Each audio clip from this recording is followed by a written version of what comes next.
मसीह सुमसद को सलाम। मेरा नाम आरिफ परवेज़ नकीब है। मेरा ताल्लुक़ चर्च ऑफ पाकिस्तान से है।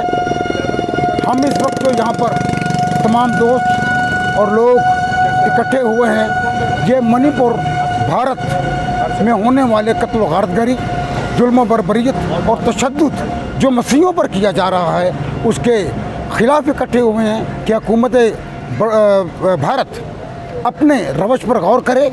और भारत की हुकूमत की खामोशी पर एक सवालिया निशान भी है कि वो किस तरह से खामोश है। इससे पहले भी, जैसे कि पहले भी बताया जा चुका है कि कभी हिंदू सिख फसादात हो जाते हैं, कभी हिंदू मुस्लिम फसादात होते हैं, कभी हिंदू मसीह फसादात होते हैं। इससे पहले बिहार में भी हो चुका है, यूपी में, कि मसीहों पर तशद्दुद किया गया और उनके इबादतगाहें जला दी गई।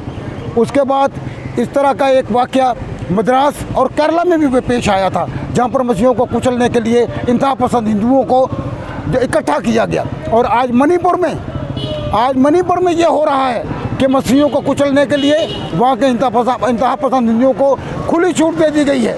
क्या ऐसा होता है? क्या इंसानियत ऐसी होती है? क्या इंसानी हकूक़ ऐसे होते हैं? ऐसे नहीं होते। मैं मुतनब्बे करता हूँ मोदी हुकूमत को कि वो अपनी रवश पर गौर करे और उन मुजरमों को पकड़े जिन्होंने 520 से ज़्यादा गिरजाघर और मसीह अस्पताल और स्कूल जला दिए हैं। मैं यूरोपीय यूनियन, यूएनओ और आर्मी बरादरी से भी इस्तदा करता हूँ कि इसका नोटिस ले और भारत पर तजारती और इक़्तिसादी पाबंदियाँ आयद करें। बहुत शुक्रिया।